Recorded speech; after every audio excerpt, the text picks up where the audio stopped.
주일 낮예배 시간에 사도행전의 말씀을 계속해서 살펴보고 있습니다. 지난 주간까지 살펴본 말씀은 바울의 제1차 선교 여행이 끝나는 지점까지 우리가 살펴보았고요. 1차가 끝났으니까 이제 얼마 안 있어서 2차 선교 여행이 시작이 될 텐데요.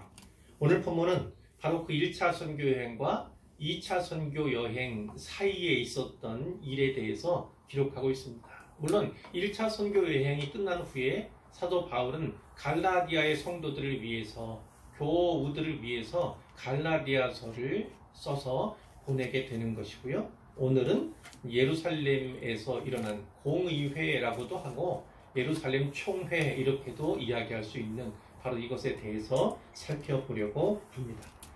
자, 어떤 계기로 그것이 이루어졌는가를 먼저 보겠는데요. 1절에 보니까요. 어떤 사람들이 있었습니다. 그들은 유대로부터 내려온 사람이에요. 유대 그러면 예루살렘에서 온 거예요. 여기서는 예루살렘에서 온 어떤 사람들인데 그들이 내려와서 형제들을, 그러니까 유대인도 있고 이방인도 있지만 어쨌든 간에 이 안디옥 교회의 성도들을 가르치려고 했다는 거예요. 가르치려고 했어요. 예루살렘에서 안디옥까지는요 약 540km입니다. 그러니까 그 먼 길을 걸어서 약 3주 정도 되는 그 길을 와서 가르치고자 했다는 것을 보면 이 사람들이 열정이 대단하다라는 것을 우리는 일단 주목할 수밖에 없어요. 그런데 그들이 하는 얘기가 어떻습니까? 너희가 모세의 법대로 할례를 받지 아니하면 능히 구원을 받지 못하리라. 모세의 법이 뭡니까? 바로 율법이에요. 율법에 주어진 대로 할례를 받아야만 한다. 물론 이 유대인들은 모든 민족 가운데서 하나님의 백성 헌택된 그 징표로서 할례를, 남자들은 다 정해진 때에 할례를 받도록 되어 있습니다. 그래야지 하나님의 백성의 그것을 얻게 되는 것이고 그들은 구원받게 된다, 이렇게 여겼던 거예요. 믿었던 거예요. 자, 그런데 지금 이 안디옥 교회는 물론 유대인들도 있긴 하지만 이방인들이 많은 그런 교회가 바로 안디옥 교회잖아요. 그 이방인들이 많은 교회에 와가지고 이들이 이렇게 가르치는 거죠. 율법대로 할례를 행해야 한다. 너희 이방인들은 설령 그리스도인이 되었다 할지라도 할례를 받아야만 한다. 우리처럼. 그렇지 않으면 구원받지 못한다. 이렇게 가르치는 거예요. 뒤에도 나오지만 이 사람들은 바리새파에 속한 사람들이에요. 그러니까 보수적인 그리고 유대교 중심적인 그런 가치관을 아직도 갖고 있죠. 그리스도인이다 이렇게 이야기는 하지만 진짜 그리스도인을 할 수 없는, 그래서 성경은 갈라디아에서 뭐라고 말합니까? 그들을 거짓 형제들, 이렇게 거짓 형제들, 진짜 그리스도인이 아니에요. 자, 하나 또 생각해 볼 것은 이들은요 예루살렘 초대교회에 속한 자들입니다. 예루살렘 교회에 속한 자들이에요. 그러나 뒤에 보겠지만 예루살렘 교회는 우리의 지시 없이 나가서 말로 너희를 괴롭게 하고 마음을 혼란하게 한다 라고 이들을 비판하고 있다고요. 그러니까 우리가 지금 생각할 건 무엇입니까? 교회에 속해 있다는 것, 그건 중요한 것이지만 그 지교회로서의 어떤 한 교회에 속해 있다는 것만으로도, 그것만으로 우리가 진짜 구원받았나, 진짜 그리스도인인가, 그것을 안심할 수는 없다는 거예요. 어느 교회, 어느 지교회에 속해 있다 할지라도 중요한 건 바른 믿음 안에, 바른 신앙 안에 서 있지 않으면요 위태할 수 있다는 겁니다. 위태할 수 있다는 거예요. 자, 이들이 할례 받지 않으면 너희 구원받지 못한다 이렇게 이야기를 했잖아요. 근데 이게 진짜 이단 사설입니다. 이단 사설. 왜 그렇습니까? 이미 말씀을 받고 예수님을 믿어 영접했습니다. 그래서 실제로 성령도 받았고 그래서 하나님의 자녀가 된 사람들이 바로 이 사람들인 거예요. 안디옥 교회 교우들이었던 거예요. 그런데 이들이 뭐라고요? 할례 받지 않으면 구원받지 못한다. 그러니까 그 신자들을 구원받지 못한 자로 매도해 버리는 거죠. 그들의 구원을 부인하는 것. 그것이 첫째로 잘못이에요. 자, 더 나아가서는 뭐가 있겠습니까? 예수님의 십자가 죽음, 그리고 또 부활, 이것만으로는 하나님의 자녀가 될 수 없다. 구원받을 수 없다. 이렇게 얘기를 하는 거예요. 그것만으로는 부족하다. 말이 안 되는 얘기를 하는 거예요. 자, 또 하나 볼까요? 어떤 겁니까? 더 나아가면 뭡니까? 우리의 신앙, 기독교 신앙은 오직 믿음으로 말미암아 받는 구원이에요. 믿음으로 말미암아 구원받는 것이 우리의 믿음의 그 기반인데요. 기초인데, 근데 결국 이들은 행위 구원, 행위로 말미암아 구원받는다. 이것을 주장하고 있어요. 그러니까 이들의 주장은요, 아주 심각한 이단 사설이다라는 거예요. 이 거짓 형제들, 거짓 교사들이 안디옥 교회에도 또 손을 뻗치고 있음을, 그 열심이라고 하는 것이 진짜 어떤 면에서는 도로가지 않습니까? 헛된 수고 아닙니까? 과거 바울이 그랬던 것처럼 하나님을 향해 열심히 가였지만 방향이 180도 달랐어요. 잘못된 방향으로 열심을 추구하다 보니까 오히려 하나님의 자녀가 된 그리스도인을 핍박하고 박해했던 것처럼 이들 역시도 물론 이들도 방향을 돌이키고 회개하고 참되게 믿으면 다시 신앙인이 될 기회는 있다. 이렇게 볼 수가 있는 거죠.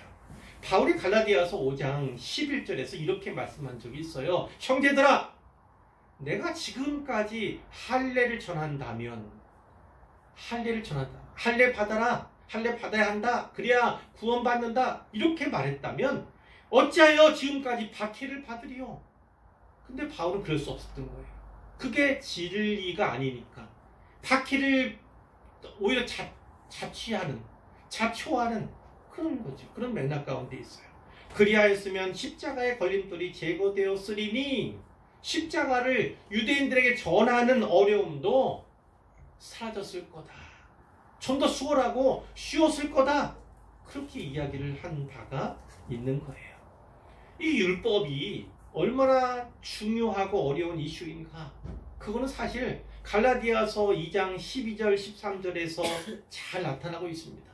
거기에 간추린 이런 얘기예요. 바울이요, 갈라디아서를 쓰는데 그 기록된 내용 가운데 어떤 얘기를 쓰냐면 게바가 누굽니까? 베드로잖아요. 그거는 사도 중에 선배죠. 선배 중에 선배가 바로 베드로 사도 아닙니까? 근데 베드로, 또 베드로 때문에 누구까지? 바나바까지 미혹을 당한 것에 대해서 이야기를 하고 책망합니다. 그 베드로가 어땠냐면 이방인과 함께 식사의 규제를 나누고 있었던 거예요. 그런데 여긴 야고보에게서 온 어떤 이들, 그러니까 유대 땅에서 예루살렘 교회에서 온 사람들이 있었던 거예요. 그들이 오는 걸 보고 이 게바가 어떻게 합니까? 그 사람들을 두려워해서 이방인들과 나누던 식탁의 교제를, 그 자리를 벗어난 거예요. 그렇게 이방인들과 식탁의 교제를 가졌다가, 그러다가 유대인 기독교인들이 오니까 이제 두려움, 혹시나 내가 저들로부터 어떤 책망을 받지 않을까, 곤란에 빠지지 않을까 해서 자리를 피한 거예요. 그것을 누가 봤습니까? 바울이 본 거예요. 바울이 선배지만 사도 중에 사도인 베드로를 향해서요, 그의 위선을 책망한 내용이 바로 거기에 기록되어 있습니다. 그만큼 베드로도, 그리고 바나바도 또 한편으로는 그 외식에 유혹당했을 만큼 이 할례의 문제, 율법을 지키는 문제, 어떤 음식법에 대한 문제는 참 어려운 것이었다고요. 어려운 것이었어요. 자, 그것이 바로 이 안디옥 교회를 강타하고 있는 이 율법의 문제, 특히 할례의 문제다라는 것을 우리가 알아야 하는 것이고요. 결국 2절에 보니까 이 문제에 대하여, 이 할례 문제죠. 할례 문제에 대하여 바울과 바나바 그리고 몇 사람을 더하여서 예루살렘에 있는 사도와 장로들에게 보내기로, 파송하기로 계획하게 되는 거예요. 아, 우리가 해결하기에는 이건 너무 크고 중요한 일이다. 뿐만 아니라 이방인 세계에 복음이 전파되어 이방인 신자들이 많이 늘어나고 있는 추세 가운데 있는데 이것이 앞으로도 큰 쟁점이 될 거다. 큰 문제가 될 거다. 그러니까 이번 기회에 그것을 잘 단돌이 해가지고 기회를 선용하자. 이런 취지로 예루살렘 교회로 향하게 되었던 것입니다. 실제로 이 안디옥 교회 입장에서는, 또 안디옥 교회에 가르친 바나바나 또 바울의 입장에서는요, 진짜 1차 선교여행 다녀왔는데 그 이방인 선교 여행 자체를 부정하는 결과, 또 안디옥 교회의 존재를 부정하는 결과, 그것이 될 수 있어요. 그러니까 이것이 결코 묵과할 수 없는, 그래서 앞에 나왔죠. 뭐가 있었습니까? 다툼이 있었고, 그리고 또 뭐 있었습니까? 또 분쟁이 있고, 뭐 이런 것들이 있었잖아요. 그러니까 그만큼 중요하고 시급한 문제였다는 것을 우리가 알게 되는 거예요.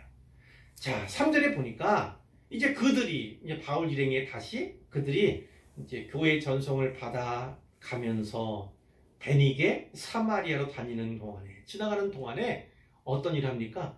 이방인들이 죽게 돌아온 일, 특별히 1차 선교여행 통해서 세운 교회들, 많은 이방인들이 구원받은 그것에 대해서 전하니까 형제들이 어떻습니까? 다 크게 기뻐했다는 겁니다. 선교 보고하면서 그동안에 이제 그 기쁨을 공유하게 되었다는 것이고요.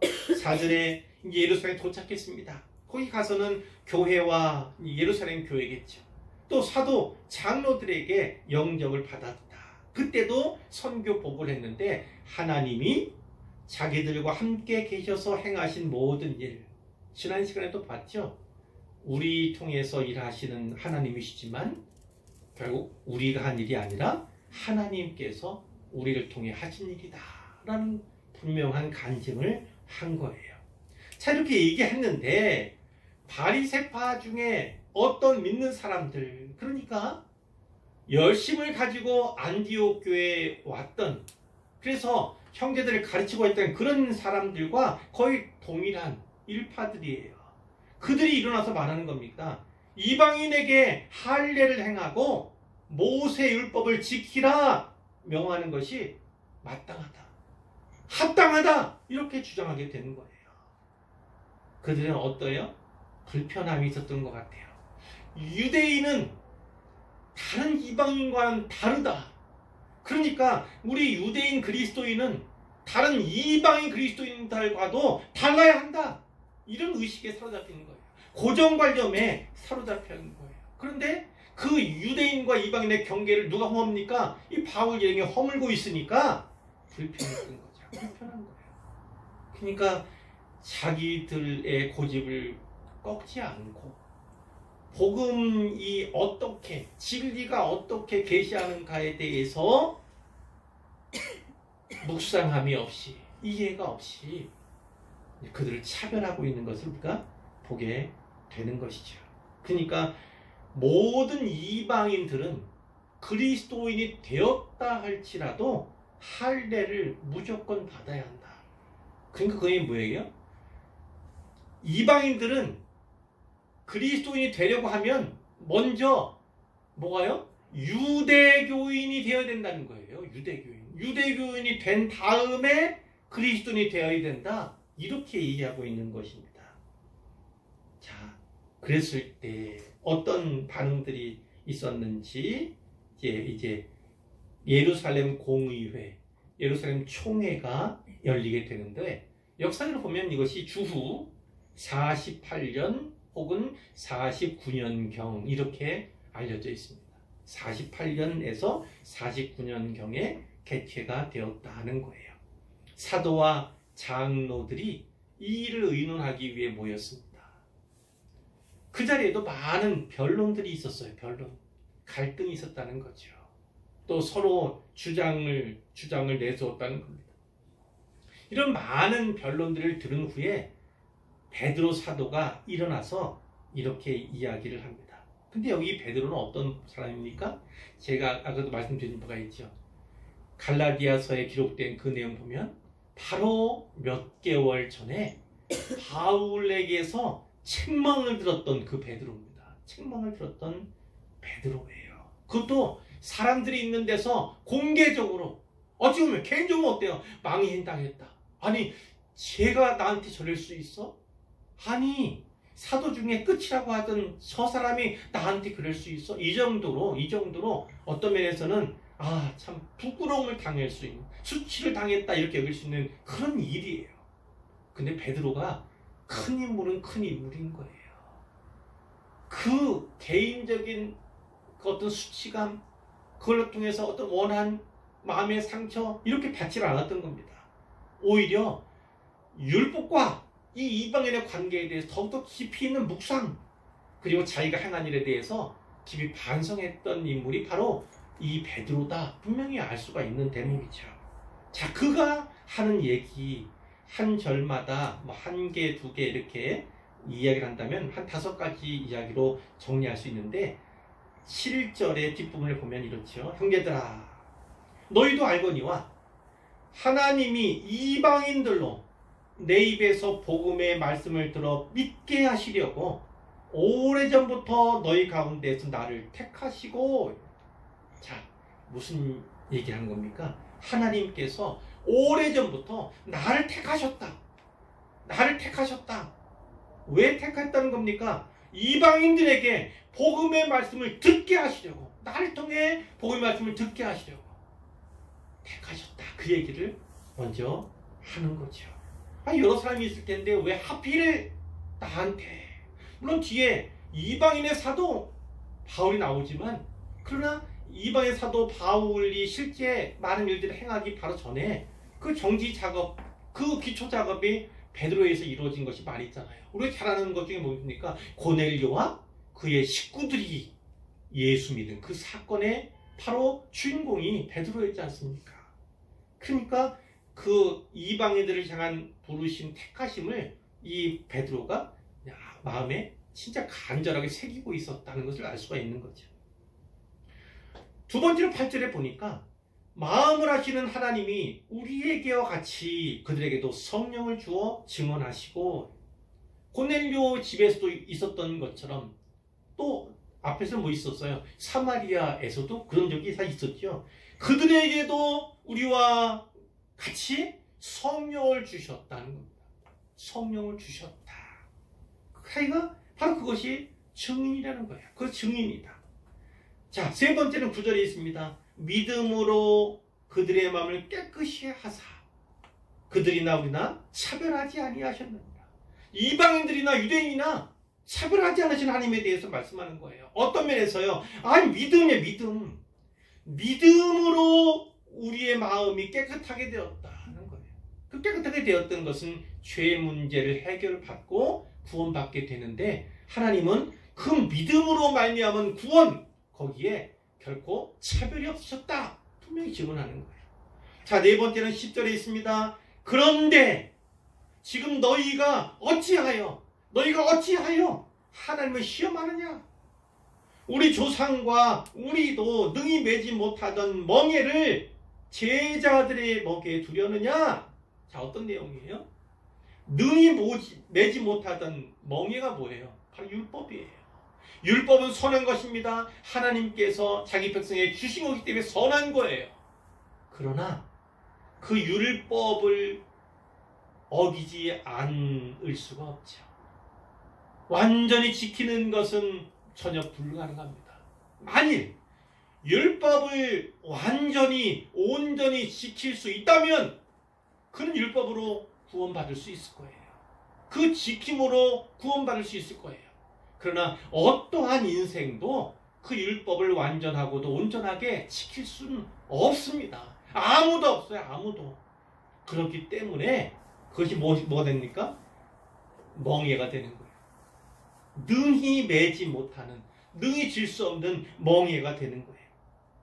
우리 조상들도 그렇고 우리도 그러한데, 왜 제자들, 특별히 이방인 이 그리스도인들에게 그 멍에를 지우려고 그들의 목에 그것을 얻느냐 이것을 이야기하고 있는 거고 그것은 결국 어떤 것입니까? 어떤 것입니까? 너희가 말하는 것 오직 믿음 그 이상의 어떤 것을 요구하는 것 그것은 하나님 인내하시는 하나님을 시험하는 거다. 하나님의 인내심을 시험하는 거다. 이렇게 분명하게 이야기를 하는 거죠. 그러면 11절에 이렇게 합니다. 그러나 우리는 그들이 우리와 동일하게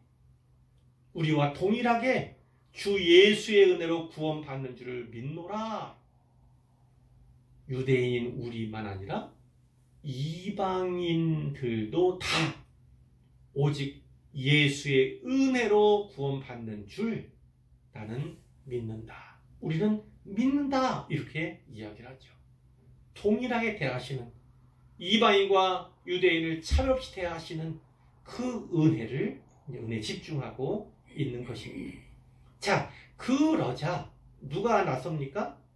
온 무리가 가만히 있을 때 사도 베드로가 딱 증언하니까 이제 잠잠해진 거예요. 그럴 때 바나바와 바울이 다시 한번 선교 보고와 간증을 하는 겁니다. 하나님께서 자기들로 말미암아 이방인 중에서 행하신 표적과 기사에 대해서 말하게 되는 것이죠. 하나님께서 이방인 중에서 행하신 표적과 기사 하나님께서는 왜 왜 기사를 보여주십니까? 왜 기적을 행하게 하십니까?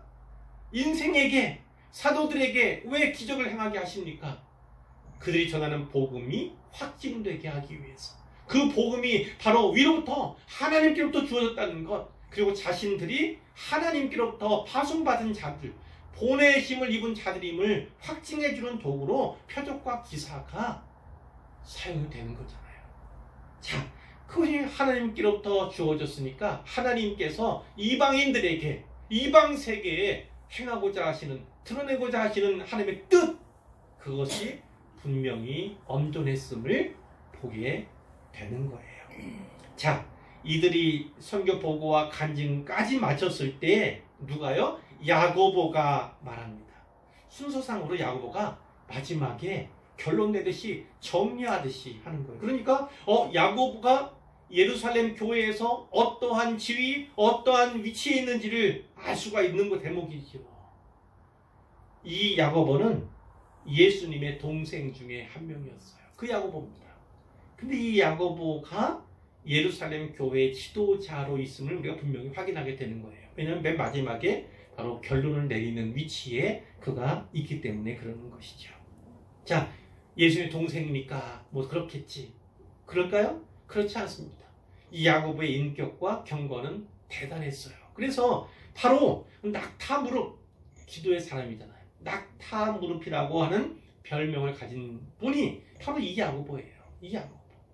그러니까 그의 인격과 경건이 어떠했는가. 지도자로서의 덕성과 품성을 갖춘 사람이 바로 이 사람이다라는 것을 알 수가 있는 거죠.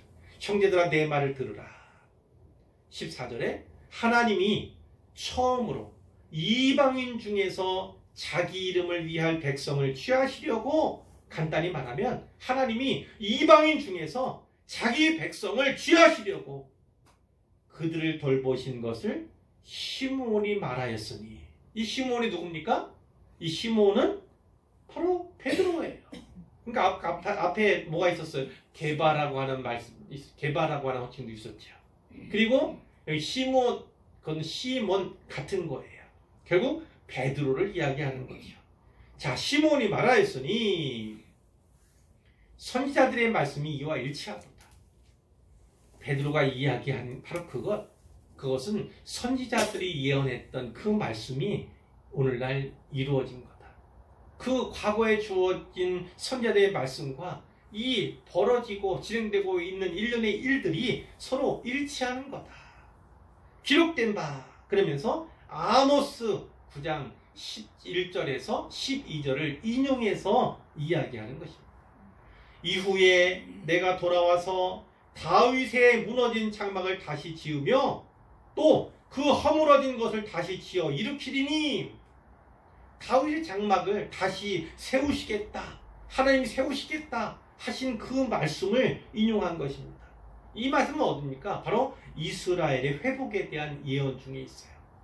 그러나 본질적으로는 어떤 겁니까? 참 이스라엘의 회복에 대해서 말씀하고 있는 거예요. 단지 민족 이스라엘, 국가 이스라엘 회복을 말하는 것이 아니라 진짜 참 이스라엘로 구별될 거룩한 백성들에 대해서, 그들을 세우고 일으키실 것에 대해서 말씀하신 것입니다. 17절, 이는 그 남은 사람들과 내 이름으로 일컬음을 받는 모든 이방인들로 주를 찾게 하려 하심이라, 이렇게 말씀하고 있죠. 여기 보면 남은 사람들, 성경엔 남은 자들이 있고 또 신약에는 뭐가 있습니까? 이긴 자들이 있는데 그 남은 자들을 이야기하기도 하지만, 그럼 유대인 얘기를 하는 것일 수 있지만 좀 더 엄밀하게 보면 그 남은 사람들은 누구를 말하냐면요, 에돔의 남은 자들이에요. 에돔. 자, 에돔 그러니까 이방 족속 아닙니까? 이방 족속. 물론 에서의 뿌리를 둔 그 민족이긴 하지만, 자, 이 유대인들이 가장 혐오하는 민족 가운데 하나가 바로 에돔 자손이었거든요. 에돔 자손이었습니다. 그런데 그들이 구원받는다는 거예요. 그럼 어떤 걸 의미합니까? 하나님께서는요, 진짜 유대인들이 미워하고 가까이 하기 싫어하고 원수처럼 여기든 혐오하던 그들도 구원하신다는 거예요. 그들마저도 구원하시는. 그리고 뒤에 나오는 모든 이방인들도, 결국 그 안에서 남은 사람들과 이방인들 안에서 주를 찾는 자들이 일어나게 세워지게 할 것이다, 이렇게 하신 예언인데, 바로 그 말씀이 이루어지는 거다, 성취가 되고 있는 거다, 이렇게 결론을 내고 있는 거예요. 자, 19절입니다. 그러므로 내 의견에는 이방인 중에서 하나님께로 돌아오는 자들을 괴롭게 하지 말라. 그건 어떤 의미입니까? 어떤 의미예요? 할례 얘기할 필요 없다. 이방인이 그리스도인이 되기 위해서 유대교인이 되는 그 과정 밟을 필요가 없다. 할례 받지 않아도 된다, 이 얘기를 하는 거예요. 자, 20절에 다만 우상에 더러운 것, 우상 숭배한다든지 우상의 제물, 그쵸? 우상에게 바쳐진 제물 얘기죠. 또 음행은 다 아실 거고, 목매어 죽이는 것과 피, 뭐 두 개가 거의 비슷한, 상통하는 것이 있는데, 왜냐하면 율법에 뭐 있습니까? 피째 먹지 말라, 고기 먹더라도 피째 먹지 말라, 이렇게 얘기를 했잖아요. 그 피에는 생명이 있다, 이렇게 유대인들이 믿었거든요. 그렇기 때문에 그 생명이 있는 피째 먹어서는 안 된다, 이런 율법이 주어져 있는 건데, 목매어 죽이는 것은 어떻게 합니까? 결국은 그 피가 고이잖아요. 다 빠진 것이 아니고, 그것을 먹지 말라는 것으로 또 이해할 수 있고, 피를 멀리하는 것 중에 한 가지 예다, 이렇게도 볼 수가 있는데, 자, 이 네 가지를 이야기를 하는 거예요. 왜 네 가지를 이야기할까요?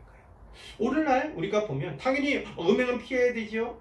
뭐 이럴 수는 있어요. 피를 피하라, 머리하라, 피를 보거나 피 내는 일, 이렇게 얘기할 수는 있어요. 그러나 본질적으로 보면 요거는 어떤 면에서는 다른 성경과 배치되는 느낌도 있었죠. 우상의 제물, 뭐 제사상, 뭐 그거 있잖아요. 바울이 분명히 나중에 결론 내는 부분들이 있는데 배치되는 부분들이 있다고 생각을 했어요. 근데 왜 야고보가 이 얘기를 할까? 그것을 생각해 보면 또 다른 측면을 발견할 수가 있죠. 어떤 면입니까?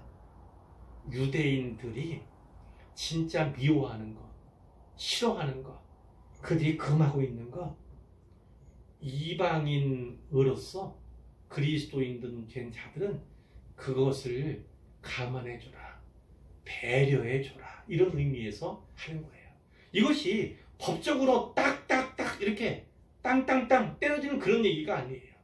그러나 이 유대인 그리스도인들과 이방인 그리스도인들을 화합시키기 위해서, 그 유대인들이 극구 금하고 극구 싫어하고 미워하는 그 일들은 그것이 좋은 일이 아니니까 그것들은 하지 않도록 했으면 좋겠다, 이런 거죠. 이런 거예요. 자, 그러니까 어떤 거예요? 분명하게 본질에 대한 것, 본질에 대한 것을 앞부분에 말한 것이고, 아주 본질적인 건 아니지만 사람의 마음을 사야 되는 것들, 유대인들의 입장도 고려해 주는 것들, 그것을 또한 부언해서 이야기를 하는 겁니다. 그러면서 얘기하는 게 그 21절에 이유를 얘기하는 거예요. 왜냐하면 예로부터 각 성에서 모세를 전하는 자가 있어 안식일마다 회당에서 그 글을 읽습니다. 자, 무슨 얘기입니까? 모세 오경은 유대인들이 아주 중요하게 여기는 책 중의 책 아닙니까? 자, 지금도 그것을 읽고 전하는 회당에서도 그 일을 하고 있는데 바로 그렇게 하는 사람들, 그렇게 한다고 해서 그릇된 것이 아니지 않느냐. 그 사람들을 배려하는 차원에서라도 요 4가지 일들은 그 말씀이면 좋겠다. 그들을 위해서 배려합시다. 이렇게 이야기를 하는 거다. 유대인 성도들을 배려하는 차원에서 취하자 하는 조치다 이런 것으로 볼 수가 있는 거예요. 자, 이제 절충을 한 거예요. 절충을요. 자, 22절입니다. 이에 사도와 장로와 온 교회가, 그러니까 예루살렘 교회겠죠. 그 중에서 사람들 택했습니다. 택한 사람이 누굽니까? 형제 중에 인도자라면 지도자라고 할 수 있는데 그 인도자인 바사바라 하는 유다라는 사람과 실라, 이 두 사람을 택해서 바울과 바나바와 함께 안디옥으로 보냅시다 이렇게 결정하게 되는 거예요. 그들이 직접 어떤 결정문을 가지고 가서 구두로 보고를 하듯이 형식을 취하면 그러면 안디옥 교회 사람들이 다 잘 알아들을 거 아니에요. 뿐만 아니라 안디옥 교회만 아니라 이방인의 다른 형제들에게도 이 결정문이 전해지게 되는 것이거든요. 자, 그 편에 편지를 붙여 이르되, 이 결정문을 편지 형태로 한 겁니다. 거기에 어떻게 합니까? 사도와 장로된 형제들은 누구예요? 자기 자신들이죠. 예루살렘의 형제를 얘기할 수 있어요. 안디옥과 수리아와 길리기아에 있는 이방인 형제들에게 문안하더라. 제가 지난 시간에 어떤 단어에 대해서 말씀을 드린 적이 있어요. 뭡니까? 바로 제자죠, 제자. 초신자, 이방인 가운데 바로 믿은 초신자, 아직 믿음이 잘 갖춰지지 않은 그 초신자, 그들을 뭐라고 부릅니까? 제자라고 불러요. 예수님께서 가서 제자 삼으라. 그 열매로 얻어진 형제들이 바로 그들 아닙니까? 그들을 제자 이렇게 부르고 보게 되는데, 오늘을 주목할 단어는 형제입니다. 형제. 사도와 장로된 형제들, 자기 자신, 그러니까 사도고 장로인데 믿음의 분량이나 믿음 가진 그 기간이나 같겠습니까? 그런 자기 자신도 형제로, 그리고 이방인 형제들은 믿은 지 얼마 되지 않은, 자기들과는 비교할 수 없는 그런 처지에 있긴 하지만 그들을 뭐라고요? 형제, 이렇게. 형제는 뭐예요? 당신과 우리는 형제입니다. 그건 뭐예요? 차별 없이 동등하게 형제의 애를 발휘하는 거죠. 똑같습니다. 예수로 말미암아 구원받은, 하나님의 은혜로 말미암아 구원받은 똑같은 형제요 자매들입니다 라는 거죠. 그러면서 안디옥 교회만 보내는 게 아니에요. 수리아와 길리기아까지. 그러니까 이방 세계에 있는 교회들이 다 보내는 겁니다. 이 편지는 회람용 서신이라는 거죠. 한 군데가 아니라 또 다른 교회에 또 보내줘서 읽혀짐으로 말미암아서 회람되는, 모두가 함께 공유하게 되는 그런 편지예요. 자, 그러면서 하는 얘기가 뭡니까? 들은즉 우리 가운데서 어떤 사람들이 우리의 지시도 없이 나가서, 그 사람들이 뭐예요? 안디옥 교회 가서 소란하게 만들었던, 잘못된 이단 사설을 전파했던 바로 그들 아닙니까? 그들이 우리 지시도 없이 나가서, 우리가 보낸 사람이 아니다. 예루살렘 교회에 적을 둔 사람이긴 하지만 우리가 파송한 적이 없다. 우리가 보낸 게 아니다라는 거지. 그들이 말로 너희를 괴롭게 하고 마음을 혼란하게 한다. 이 얘기를 우리가 들었다. 그래서 이제 사람을 택해서, 사람이라고 하면 좀 아까 나왔죠. 유다, 실라, 이들을 택해서 우리 주 예수 그리스도의 이름을 위하여 생명을 아끼지 아니하는 자인 또 우리가 사랑하는 바나바와 바울과 함께 너에게 보내기로 만장일치로 결정했다. 이게 분명히 나오죠. 이 사도들이, 이 장로들이, 이 예루살렘 교회 지도자들이, 이 총회의 지도자들이 어떻게 했습니까? 바나바와 바울을 어떻게 평가하고 있는지 분명히 나오지 않습니까? 어떠한 평가입니까? 첫째는 우리 주 예수 그리스도의 이름을 위하여, 예수를 위하여 생명을 아끼지 아니하는, 생명을 내놓는 자, 이렇게 평가하고 있는 거예요. 또 하나는 뭡니까? 우리가 사랑하는 사도요 또 장로인 우리가 사랑하는 자들, 이렇게 이야기를 하는 거예요. 그들을 높이는 거죠. 그리고 그들에 대해서 평가하고 있는 내용을 우리가 보게 되는 거죠.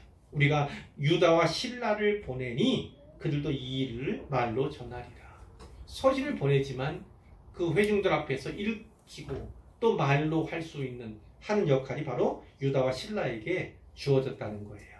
이제 끝부분 되죠. 28절에 성령과 우리는 이 요긴한 것들 외에는 아무 짐도 너희에게 지우지 아니하는 것이 옳을 줄 알았노니. 너희에게 아무것도 아무 짐도 지우지 않으려 한다. 그 가운데 짐 중에 짐이 뭐였던 거예요? 할례잖아, 할례. 할례 너희 할 필요 없다, 이 얘기를 하는 거예요. 그런데 그 얘기를 하면서 뭐라고 합니까? 성령과 우리는 누구예요? 아, 사도, 또 장로, 그 총회에 참석했던, 공유에 참석했던 바로 그 사람들 아닙니까? 그들이 결정한 건 사실이에요. 근데 앞에 뭐가 있습니까? 성령과 우리. 무엇을 알 수 있어요? 그들이 하나님의 뜻을 구하기 위해서 얼마나 기도하고 간구했을지. 결국 성령께서 그들을 조명해 주시고 인도해 주셔서 도출한 결과가 바로 이것이다, 이렇게 내놓을 수 있는 거예요. 그 성령께서 말씀하시길 아무 짐도 그들에게 지우지 말라, 이렇게 말씀하셨다는 거죠. 자, 우상의 제물과 피와 목매어 죽인 것과 음행을 멀리하라. 그러나 너희들이 해줬으면 하는 것이 있는데 우상 제물을 멀리하고 피 목매어 죽인 것, 음행 멀리하면 좋겠다. 그러면 그래서 너희들이 평안하기를 원한다, 이렇게 하고 있는 거죠. 바울이 고린도전서 9장 19절 이하에서 이렇게 말씀하신 걸 너무 잘 알잖아요. 내가 모든 사람에게서 자유로우나, 특히 진리로 말미암아 자유케 된 분이 바로, 그 자유를 진짜 누구보다도 체감하는 분이 바로 바울이에요. 그런데 스스로 모든 사람의 종이 되었다.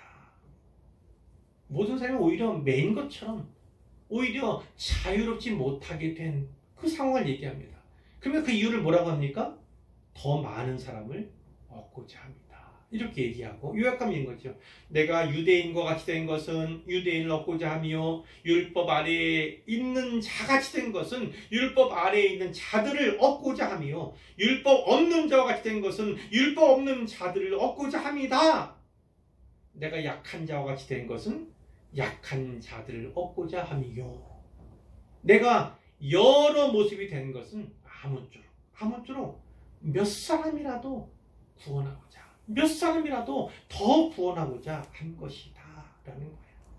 자, 야고보가 이야기한 그 네 가지, 이거는 멀리하라, 이렇게 이해할 수 있다는 거죠.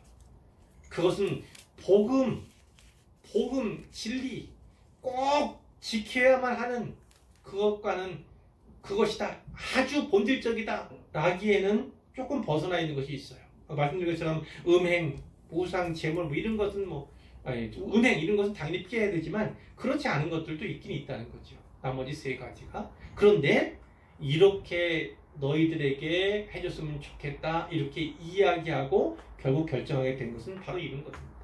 유대인들 가운데도 복음을 받아야 하는 사람들, 예수 믿어야 하는 사람들이 있기 때문에 그 유대인들도 배려하는 차원에서 너희에게 이렇게 너에게 이런 결정을 주니까 또한 그들을 위해 너희도 이렇게 양보하고 배려하면 좋겠다. 이런 차원으로 이해하면 된다는 것입니다. 자, 이제 30절 그들이 작별했어요. 그리고 안디옥으로 내려갔습니다. 예루살렘에서 안디옥까지 간 거죠. 또 무리를 모은 다음에 편지를 전했습니다. 읽었어요. 그랬더니 그 사람들이 어떻다고요? 위로받고 크게 기뻐했다는 겁니다. 위로받고 기뻐했다. 이제는 교회 안에 있던 문제가 갈등일 필요가 없어요. 그것으로 말미암아 심겨하거나 마음 아파할 필요가 없습니다. 왜요? 그것은 이단 사설이니까. 이방인 그리스도인들에게 할례를 행하라고 그래야지 구원받는다고 하는 것은 이단 사설이니까 그를 받을 필요가 없을 뿐만 아니라 어떻게 합니까? 거짓 교사들, 거짓 형제들은 내쫓으면 되는 겁니다. 추방하면 되는 거예요. 그러니까 이제 분명하게 결정을 내릴 수 있는 길이 열려진 것이죠. 유다와 실라도 선지자라 이렇게 했죠. 선지자라고 했죠. 여러 말로 긴 메시지를 말하는 겁니다. 형제들을 권면하고 굳게 하고 얼마 있다가 전송받고 떠나갔다. 이제 바울과 바나바는 안디옥에 유하면서 다른 많은 사람들과 함께 주의 말씀을 가르치며 전파했다. 안디옥 교회가 다시 든든하게 평안하게 서가는 것을 묘사하고 있습니다. 자, 이 본문을 통해서 몇 가지를 살펴보고자 합니다. 첫 번째, 공동체, 교회 안에 일어난 갈등에 대해서 우리가 살펴보고자 합니다. 오늘 부분 내용 보면 신학적인 면으로 봐서는요, 교회에 이방인들을 받을까 말까, 받아도 되는가 안 되는가, 이것이 문제가 아닌 거죠. 이건 이미 지나왔어요. 하나님이 이방인들도 구원하셨다. 그들에게 성령을 주셨다. 그 사실만으로 이제 이방인들에게도 구원의 길이 열린 것입니다. 가서 전하면 되는 거예요. 근데 이렇게 이방인 신자들이 증가하고 있는, 이방인 교회가 보편화되고 있는 이 상황 가운데서 무엇이요? 이방인 신자들을 향한 할례 문제가 대두된 거죠. 그래서 교회 안에 다툼이, 변론이 일어나게 된 것입니다. 자, 이 문제가 있었을 때 교회 자체, 이 지교의 판단만으로는 어려운 문제다. 이랬을 때 어떻게 했습니까? 바로 총회, 예루살렘 공의회라고 하는 총회라고 할 수 있는 그 총회에 상정을 하게 되는 것이죠. 거기서는 어떤 일이 있었습니까? 여러 가지 변론들이 많이 있었어요. 그것을 충분히 청취한 거죠. 그리고 결국은 성령의 뜻을 구했습니다. 성경에 어떻게 말씀하시는가? 그것도 살폈던 거예요. 하나님께서 어떻게 일하시는가? 하나님의 뜻이 무엇인가? 그것을 구하고 결정했다는 면에서 이상적인 회의 모델을 우리에게 보여준다. 이렇게 볼 수가 있는 거예요. 자, 자칫 이 할례 논쟁은요, 선교의 장벽이 될 수 있습니다. 새로운 장벽을 세우는 그러한 문제 될 수 있었어요. 근데 결국은 어떻게 됩니까? 이 토론을 통해서, 이 회의를 통해서 오히려 이방 선교의 든든한 기초를 놓게 된 결정적인 계기로 만들어 갔다는 거예요. 그러니까 어려운 문제를 지혜롭게 해결해서 오히려 문제가 야기되지 않았던 그때보다도 더 확실한 선교의 기초를 놓을 수 있는 계기로 삼았다. 이렇게 우리는 판단할 수 있는 거예요. 갈등 없는 공동체가 없듯이 지교회 가운데 갈등 없는 교회는 없습니다. 중요한 것은 갈등이 있느냐 없느냐가 아니라 그 갈등을 어떻게 해소하느냐가 더 중요한 거죠. 이럴 때 물론 회의의 모델을 통해서, 모범을 통해서 또 충분히 듣고 또 성경적인, 그리고 또 성령의 또 지혜를 구하는 이러한 일련의 일들도 해 나가야 하는데 좀 더 본질적인 문제에 집중하는 것이 좋겠다는 것입니다. 그리고 어떠한 갈등, 어떠한 문제도 결국은 지혜롭게 해결해 나가면 그것 좀 더 건설적으로 바꾸어갈 수 있다. 갈등이 없을 수는 없으나 그 갈등을 지혜롭게 해결해 나가는 말미암아서 오히려 더 좋은 계기, 결과를 만들어 갈 수 있겠다 하는 것을 살펴볼 수 있다는 거예요. 두 번째는요, 할례에 대한 겁니다.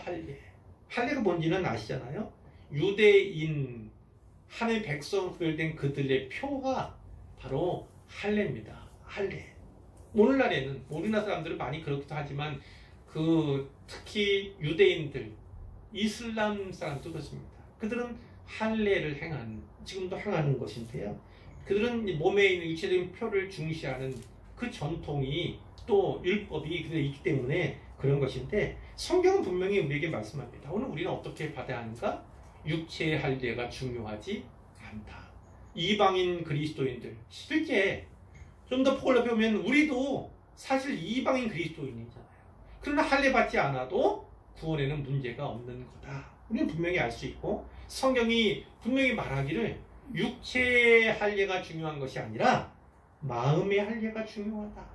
마음의 할례가 중요하다 말씀하고 있어요. 예를 들어서 예레미야 4장 4절에 유다인과 예루살렘 주민들아, 유대인들에게 하는 거예요. 동족들에게 하는 말이 아닙니까? 예레미야 선지자가 너희는 스스로 할례를 행하여, 할례를 행하라는 거예요.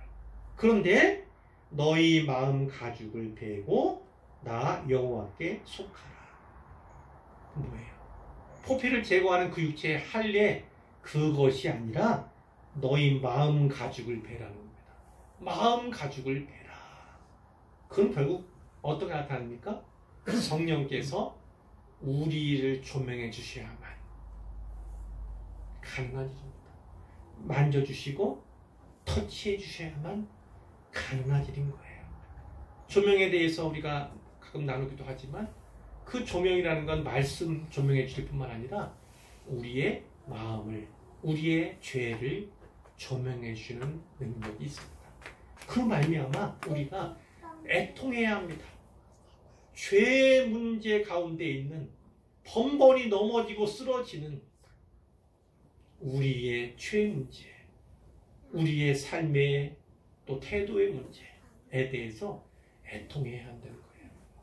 마치 할례 받을 때 고통이 있는 것처럼 마음을 찢어야 된다. 육체가 아니라 마음을 찢어야 한다. 그것에 분명히 말씀하고 있고, 그건 오늘날 성령으로 말미암아 조명받고 또 인도함 받은 그 가운데 마음의 할례를 받아 구원받은 또 인도함을 받는 그런 차원으로 해석할 수가 있는 거고, 마지막으로 한 가지 더 말씀드리면 이겁니다. 오직 주 예수의 은혜로 받은 구원에 대해서 본문이 분명히 말씀하고 있는 것이죠. 하나님은 차별하지 아니하시는 분이십니다. 유대인들과 이방인을 차별하지 않으신 것처럼 어떤 인종이나 어떤 신분이나 계층, 빈부, 성별, 어떤 것에서도 어떤 측면에서도 결국 차별 없는 복음, 그것을 우리에게 주셨다는 사실을 분명히 기억해야 하는 것이죠. 오늘 우리는 행위로 말미암아 구원받지 않습니다. 물론 예수 믿은 사람은 분명히 바꿔나가고 변화가 일어나야 합니다. 그리고 점차 행위 자체가 바르게 돼야 되죠. 그러나 분명히 알 것은 어떠한 바른 행위를 한다 할지라도 그것이 우리의 구원을 좌우하지는 않는다는 것입니다. 오직 믿음, 예수로 말미암은 믿음, 그리고 오직 하나님의 은혜로 말미암아 우리가 구원받는다는 사실을 분명히 새겨야 하고, 다른 누군가에게 복음을 전할 때도, 다른 누군가를 만날 때도 하나님의 그 마음과 심정으로 차별 없이 동등하게, 동일하게 여기고 나아가는 우리 모두가 되기를 바랍니다. 차별 없는 은혜, 그것에 감사하고 그 때문에 오히려 열심을 내는 우리 모두가 되기를 간절히 소원합니다.